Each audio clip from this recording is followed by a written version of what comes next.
Hello everyone, कैसे हैं आप सभी लोग। होपफुली आप सभी बहुत अच्छे होंगे। आज हम बात करने वाले हैं ब्लैक बॉडी और ब्लैक बॉडी रेडिएशंस क्या है उसके बारे में। पिछले क्लास में हमने फोटो इलेक्ट्रिक इफेक्ट पढ़ा और किस प्रकार से यदि हम प्रकाश को एक इलेक्ट्रोमैग्नेटिक वेव मानते हैं तो वो कैसे फोटो इलेक्ट्रिक इफेक्ट को एक्सप्लेन नहीं कर पाते, वो हमने पिछली क्लास में जाना। ऐसे ही जो ब्लैक बॉडी रेडिएशंस है, ब्लैक बॉडी है, इसके कुछ परिणाम हैं जिन्हें भी अगर हम प्रकाश को एक इलेक्ट्रोमैग्नेटिक वेव मान के चलते हैं तो वो इस ब्लैक बॉडी के कुछ जो रिजल्ट निकल के आते हैं उन्हें अच्छे से वो एक्सप्लेन नहीं कर पाता है। तो हम देखेंगे चीज़ों को। पहले देखते हैं कि कुछ बातें समझनी है। हम प्रकाश की बात कर रहे हैं, है ना। प्रकाश जिसे अभी तक क्या माना जा रहा है, इलेक्ट्रोमैग्नेटिक वेव्स मान करके ही हम सारी चीज़ों को देख रहे हैं, है ना। और जो प्रकाश, अच्छा एक और चीज़ आपको ध्यान रखनी है, प्रकाश और रेडिएशंस में क्या फ़र्क है ना। जो प्रकाश है वो अगर कोई लाइट यानी कि कोई वेव है जो कि विजिबल रीजन में आ रही है ना, विजिबल रीजन,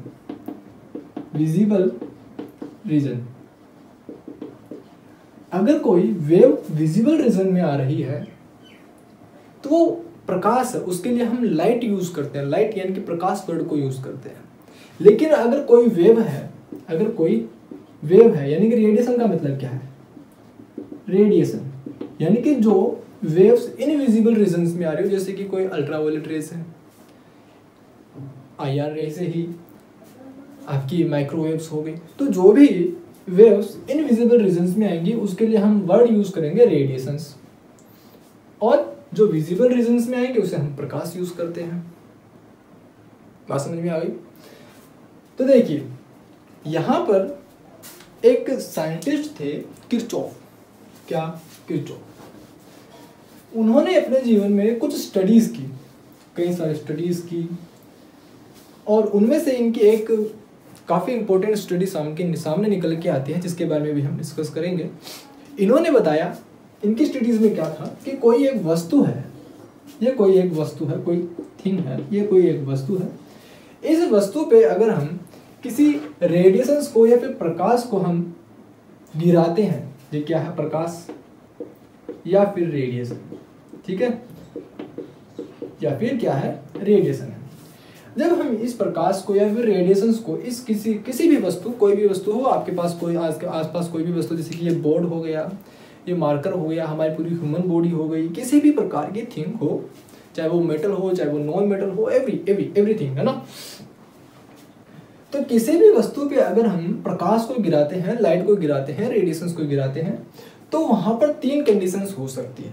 3 कंडीशंस होंगी। पहली कंडीशन, वो क्या कर सकता है, लाइट को एब्जॉर्ब करेगा।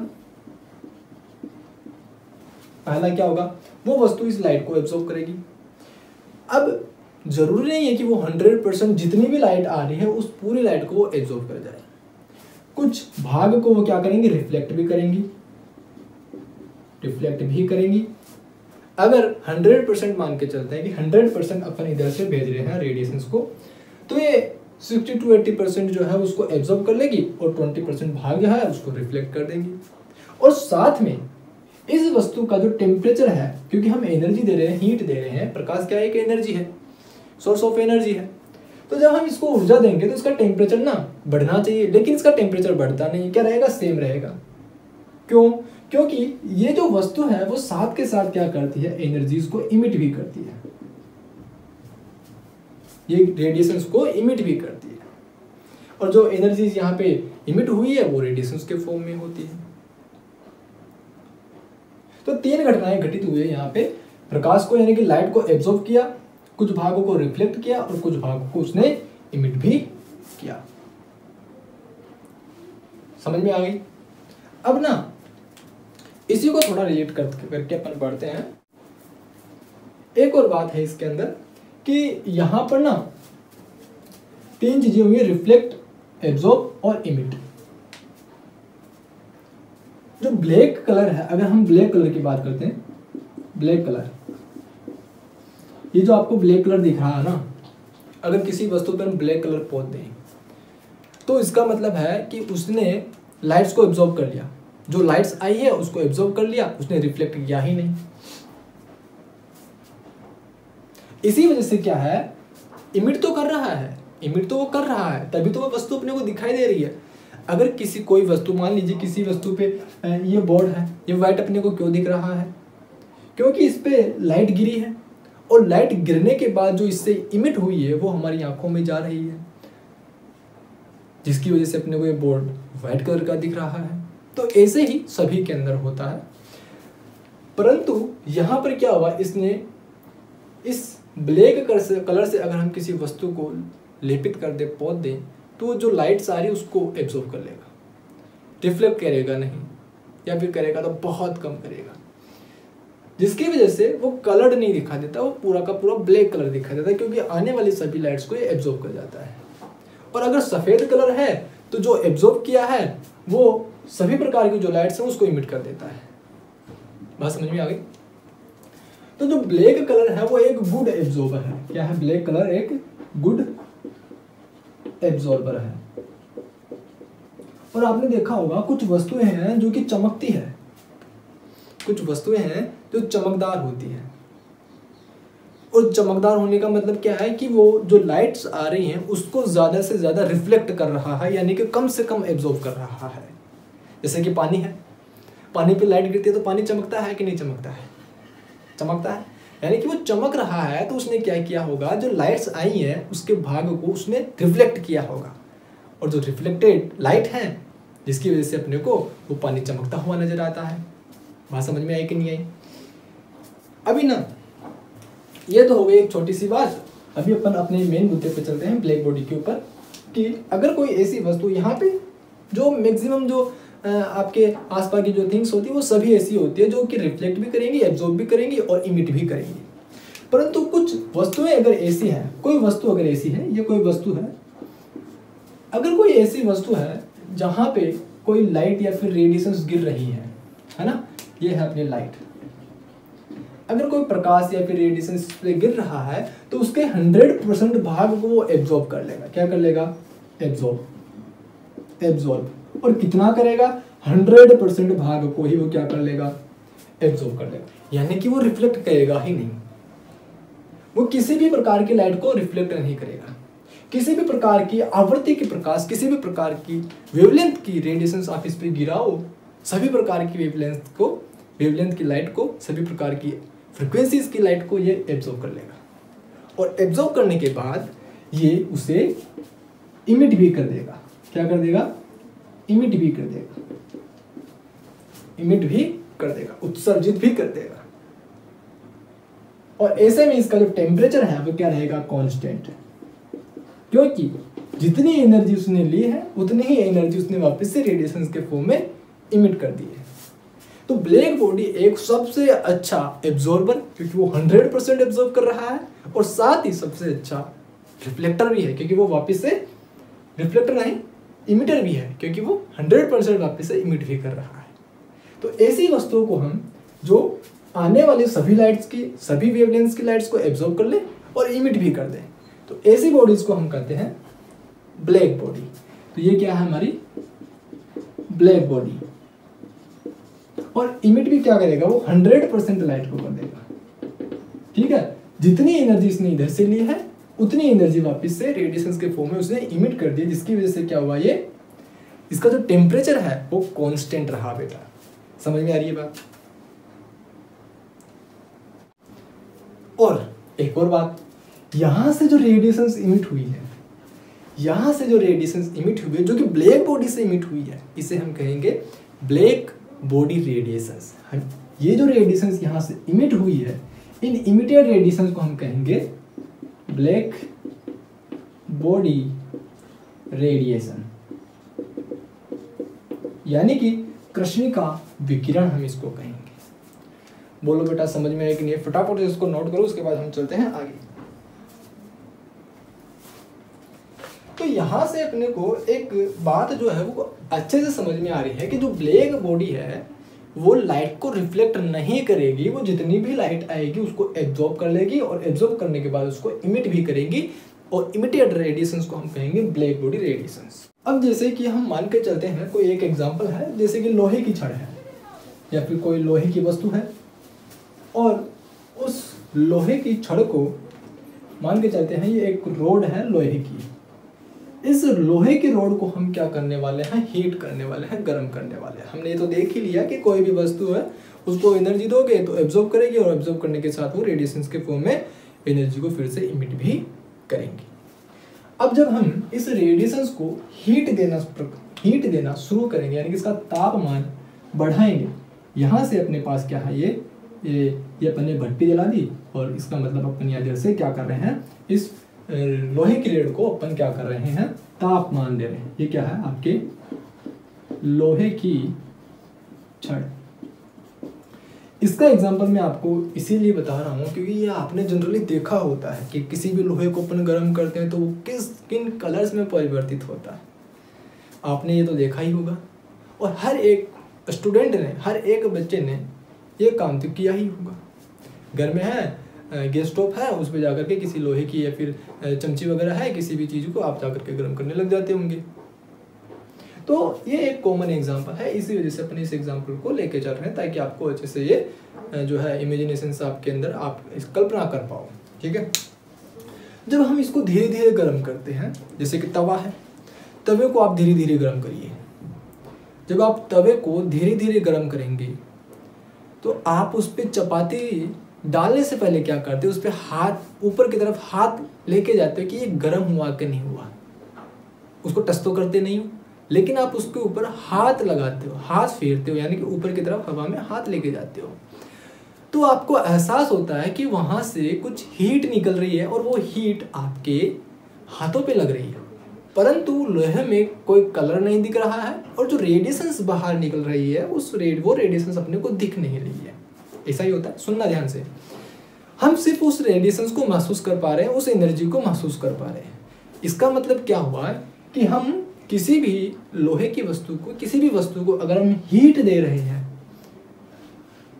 तो वो एनर्जी तो बाहर निकालेगा ही निकालेगा, वो रेडिएशंस के फॉर्म में बाहर निकलेगी एनर्जी, चाहे वो अपने को दिखाई दे या नहीं दिखाई दे। अब वो दिखाई क्यों नहीं दे रही, क्योंकि अभी जो हीट निकल रही है, जो रेडिएशंस निकल रही है, वो रेडिएशंस विजिबल रीजन्स में नहीं आई है, वो इनविजिबल रीजन्स में है, जिसकी वजह से वो निकलने वाली रेडिएशंस जो कि एनर्जी के फॉर्म में है वो हमें दिखाई नहीं दे रही है। लेकिन जब हम उसका टेम्परेचर धीरे धीरे धीरे और बढ़ाते चले जाते हैं तो लोहे की छड़ अपने को रेड कलर की दिखाई देना स्टार्ट हो जाती है। कौन से कलर में टेम्परेचर आप बढ़ाते हो तो वो क्या, मान लीजिए किसी T1 टेम्परेचर पे आपने उसको बढ़ाया तो वो अपने को रेड कलर में दिखाई देती है, यानी कि लाल रंग में दिखाई देना शुरू कर देता है। बोलो ना यार सर, ये तो बात आपने बिल्कुल सही कर दी। तो T1 टेम्परेचर आपने बढ़ाया तो वो रेड कलर का दिखाई देने लगा, या फिर T2 ले लियो, इसको T2 ले लियो, एक T1 है, T1 टेम्परेचर आपने बढ़ाया तो कोई आपको रेडिएशंस देखने को नहीं मिली, पर आपने उसको महसूस किया, यानी कि उससे रेडिएशंस तो निकली है। यहाँ से अपने को कोई रेडिएशंस देखने को नहीं मिलती है, देखने का ये अपन ले रहे हैं कि ये देखने को नहीं मिलती है। अब जब अपन ने उसका T3 टेम्परेचर बढ़ा दिया, अब इसको अपन और हीट दे रहे हैं लोहे की छड़ को, और इसका टेम्परेचर बढ़ा रहे हैं, बढ़ाते जा रहे हैं। तो जब हम इसका टेम्परेचर और अधिक करेंगे तो ये अपने को कुछ ऑरेंज कलर सा दिखाई देने को लग जाएगा, है ना, ऑरेंज कलर, यानी कि इसमें रेड ऑरेंज दोनों इस प्रकार से मिक्सर अपने को मिलना स्टार्ट हो जाएगा। जैसे जैसे अपन टेम्परेचर को बढ़ाएंगे तो अपने को लगभग ऑरेंज कलर सा वो देखने को मिल रहा है। बात सही है। उसके बाद जब हम इसका टेम्परेचर और बढ़ाएंगे और T4 टेम्परेचर जब हम उसको बढ़ाएंगे तो अपने को ये ऑरेंज कलर से येलो कलर में दिखाई देना स्टार्ट कर देता है। बोलो ना यार, येलो टाइप में अपने को दिखाई देना शुरू कर देता है। जब उसका टेम्परेचर और बढ़ाया जाएगा और अधिक टेम्परेचर उसका करेंगे T5 टेम्परेचर पे मान लीजिए, तो वो अपने को ब्लू कलर का दिखाई देने लगता है। कौन से कलर में, ब्लू कलर के अंदर। और जब इसका टेम्परेचर और बढ़ा दिया जाएगा तो फिर वो अपने को बिल्कुल जो वाइट कलर है, एकदम वाइट कलर में अपने को देखने को मिलेगा। करके देखना घर पे। तो इस प्रकार से जब हम किसी लोहे की छड़ को गर्म करते हैं तो अपने को कुछ इस प्रकार से रेडिएशंस का जो उत्सर्जित रेडिएशंस है उनका कलर अपने को देखने को मिलता है। अभी यहाँ से अपन एक अच्छा सा ग्राफ बनाएंगे। क्या बनाएंगे? एक अच्छा सा ग्राफ बनाएंगे और ग्राफ में क्या देखेंगे उसका रिजल्ट भी अपन निकालेंगे जो आपको बड़ा इंटरेस्टिंग लगेगा, मजा आएगा इसके अंदर। क्या आएगा? बोले तो एकदम झकास। अभी हम प्लॉट करने वाले हैं ग्राफ को, और किस किस के बीच में हम इस ग्राफ को प्लॉट करने वाले हैं जरा उसको भी समझ लेना। दिखाई दे रहा होगा, इस तरफ है हमारे पास, ये है लेम्डा। ये क्या हमारे पास, क्या आपको दिखाई दे रहा है? पहले मैं नोट कर लूं। ऑलराइट, तो आपको यहाँ पे दिखाई तो दे ही रहा होगा। ये है अपना क्या है, मान लीजिए ये लेम्डा है यानी कि वेवलेंथ, और ये है एनएम में, नैनोमीटर के अंदर। और इस तरफ है आपके इंटेंसिटी, जो रेडिएशंस इमिट हो रही है, ये जो लाल रंग, ऑरेंज रंग, येलो, ब्लू, वाइट जो रेडिएशंस इमिट हो रही है लोहे की छड़ से, वो इमिटेड रेडिएशंस की इंटेंसिटी है ये वाली। ठीक है, तो ये है इंटेंसिटी ऑफ इमिटेड रेडिएशंस। ठीक है, अपन ऐसे लिख सकते हैं यहाँ पे इंटेंसिटी, या फिर आप लिख low intensity of emitted radiation. ठीक है, या फिर विकिरण की जो इंटेंसिटी है, तीव्रता। ठीक है, तो इसको अपन जो म्यू लेम्डा है, यू लेम्डा है, उससे अपन डिनोट कर सकते हैं। चाहो तो आप इसको जो कैपिटल आई है उससे भी रिप्रेजेंट कर सकते हो, कोई प्रॉब्लम नहीं आएगी। मैं आपको यहाँ पे लिख दूँ कि ये है क्या है, विकिरण की तीव्रता। विकिरण की तीव्रता, और विकिरण कौन सी है? ये विकिरण है जो उत्सर्जित विकिरण है उसकी विकिरण। ठीक है, क्योंकि हम यहाँ पे क्या देख रहे हैं, ये उत्सर्जित विकिरण है, देने वाली विकिरण नहीं है, ये उत्सर्जित विकिरण है। बात समझ में आ गई?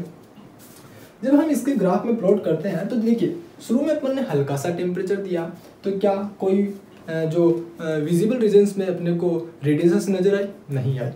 ये विजिबल रीजन है 400 नैनोमीटर से आपके, मान लीजिए ये है आपका 700, या इसको थोड़ा सा इधर बड़ा बनाइए, ये है 400 नैनोमीटर से आपके, इसको इधर ले लीजिए 700 नैनोमीटर।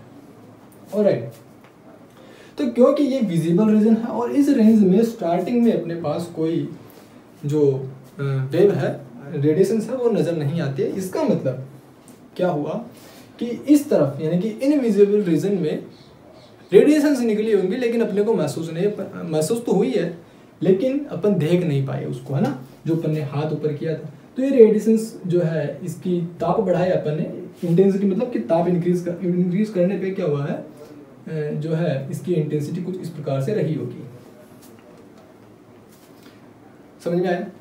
उसके बाद जब अपन ने इसका धीरे धीरे टेम्परेचर बढ़ाना स्टार्ट किया, तो स्टार्टिंग में अपने को रेड टेम्परेचर, जो रेड कलर है वो देखने को मिला। जब हम टेम्परेचर बढ़ा रहे हैं तो विजिबल रीजन की ओर आ गई, जो रेडिएशंस, इमिटेड रेडिएशंस है वो विजिबल रीजन की तरफ आ गई। और अपने को पता है, क्योंकि देखिए 400 नैनोमीटर ये जो वेवलेंथ है वो कम है, और 700 नैनोमीटर का वेवलेंथ ज़्यादा है। और अपने को पता है विद्युत चुंबकीय स्पेक्ट्रम से अपने को मालूम चलता है कि जो रेड कलर है उसकी वेवलेंथ सबसे ज़्यादा होती है, और ब्लू कलर की जो वेवलेंथ है वो, उसकी जो वेवलेंथ है वो सबसे कम होती है। यानी कि 700 की तरफ अपना रेड कलर रहेगा। इसका मतलब क्या हुआ कि ये जो रेडिएशंस है ये इस तरफ किसकी होंगी, और जो T2 टेम्परेचर पे है ये रेडिएशंस जो है कुछ इस प्रकार से रही होंगी। या फिर इसको थोड़ा सा इस तरफ और जो है शिफ्ट कीजिए, ये इस प्रकार से। बात समझ में आई? उसके बाद अपन इसका टेम्परेचर और बढ़ा रहे हैं।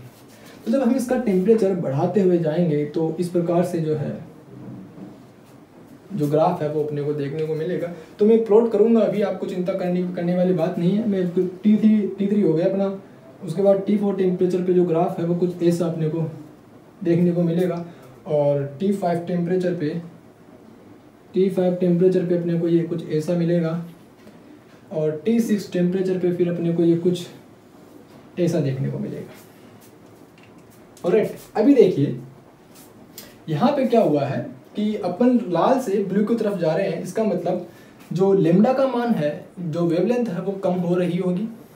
तो यहाँ पे अगर आप देखेंगे तो इसकी जो मैक्सिमम लेम्डा है, जो लेम्डा पे जो इसकी मैक्सिमम इंटेंसिटी उसको देख रहे हैं, ये है आपकी लेम्डा मैक्स। इस वाले भाग की ये वाले लेम्डा मैक्स है, यानी कि लेमडा एम है, और ये वाली लेमडा एम पे इंटेंसिटी है, यानी कि लेमडा पे जो मैक्सिमम इंटेंसिटी है ये वाली है, और इस वाली रेडिएशन के लिए ये वाली लेमडा एम है, और इस वाली रेडिएशन के लिए जो इंटेंसिटी है वो लेमडा एम ये वाली है, और इसके लिए ये रही होगी, इसके लिए ये रही होगी। तो यहाँ पे आपको एक बात जो है वो ध्यान में रखनी है कि यहाँ पे हो क्या रहा है, जिस रेडिएशन की वेवलेंथ मैक्सिमम इंटेंसिटी पे है, यानी कि इस रेडिएशन के लिए जो मैक्सिमम इंटेंसिटी है, उस मैक्सिमम इंटेंसिटी की जो वेवलेंथ है वो यहाँ पे है। ऐसे ही इसके लिए जो मैक्सिमम इंटेंसिटी है, इस रेडिएशन की जो वेवलेंथ है वो क्या है, मैक्सिमम इंटेंसिटी पे यहाँ पे ये मैक्सिमम इंटेंसिटी हो गई। तो इसके लिए अपन लेमडा एम यूज कर रहे हैं। इसका मतलब क्या हुआ कि जैसे जैसे हम टेम्परेचर बढ़ा रहे हैं, जैसे जैसे हम टेम्परेचर को बढ़ा रहे हैं, टेम्परेचर को बढ़ाने पे लेमडा एम की वैल्यू घट रही है। टेम्परेचर को बढ़ाने पे लेमडा एम की वैल्यू घट रही है, यानी कि इंटेंसिटी को बढ़ाने पे लेमडा एम की वैल्यू डिक्रीज कर रही है। या फिर ऐसे भी कर सकते हो, इंटेंसिटी को या फिर टेम्परेचर को बढ़ाने के साथ साथ एनर्जी को बढ़ाने के साथ साथ आवृत्ति जो है वो बढ़ रही है, क्योंकि nu is inversely proportional to lambda. और ये मैंने आपको पहले भी बताया था, बोलो ना यार।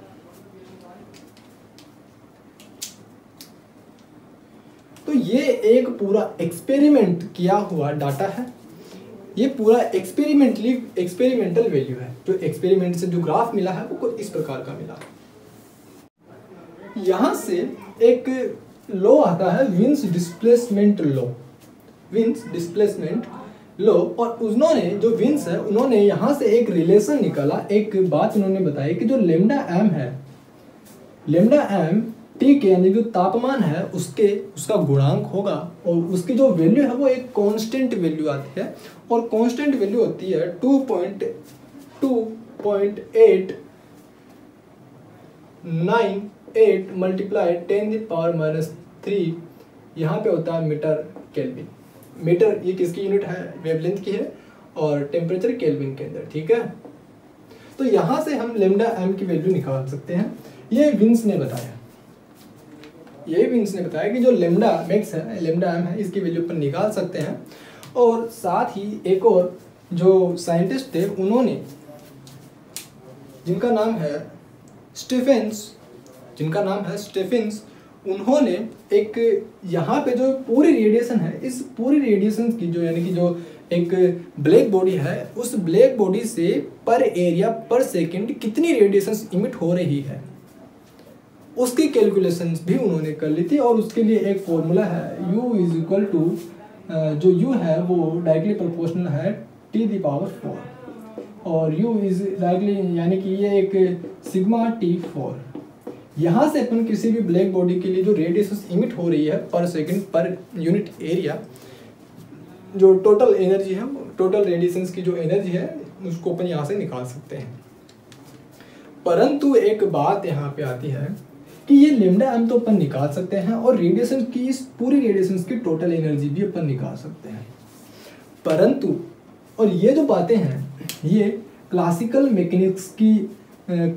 मैकेनिक्स में आगे जाकर के इसको प्रूफ भी कर दिया गया थ्योरेटिकली। लेकिन एक समय में जब क्वेश्चंस पूछे गए कि हम लेमडा एम की वैल्यू तो निकाल सकते हैं, इस लेमडा एम पे इंटेंसिटी निकाल सकते हैं, तापमान भी निकाल सकते हैं, टेम्परेचर को निकाल सकते हैं, परंतु यहाँ पर अगर आपसे पूछा जाए इस वाली वेव के लिए टेम्परेचर क्या होगा, इस वाली जो वेवलेंथ की जो इस वाली वेवलेंथ पे टेम्परेचर क्या होगा, इस वाली वेवलेंथ पे टेम्परेचर इंटेंसिटी क्या होगी, तो ये क्लासिकल मैकेनिक्स के द्वारा समझा पाना पॉसिबल नहीं हो पाया, और क्लासिकल मैकेनिक्स इसको समझा भी नहीं पाई।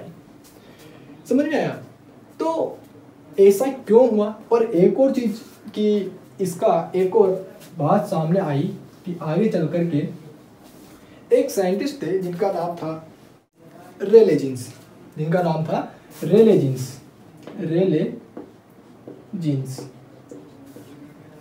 जीन्स ने अपनी कुछ कैलकुलेशंस की, वो सब अपने काम का नहीं है, कैलकुलेशंस वगैरह। इसका एक प्लॉट देख लेते हैं।